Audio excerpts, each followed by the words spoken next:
या। हरूफ मदा कितने हैं? अलिफ, वाव और या। हरूफ मदा कितने हैं? 3। कौन कौन से? अलिफ, वाव और या। हरकत कैसे करते हैं?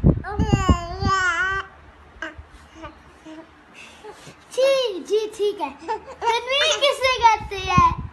तन्वीन किससे कहते हैं? हरकत किससे कहते हैं? तन्वीन किससे कहते हैं?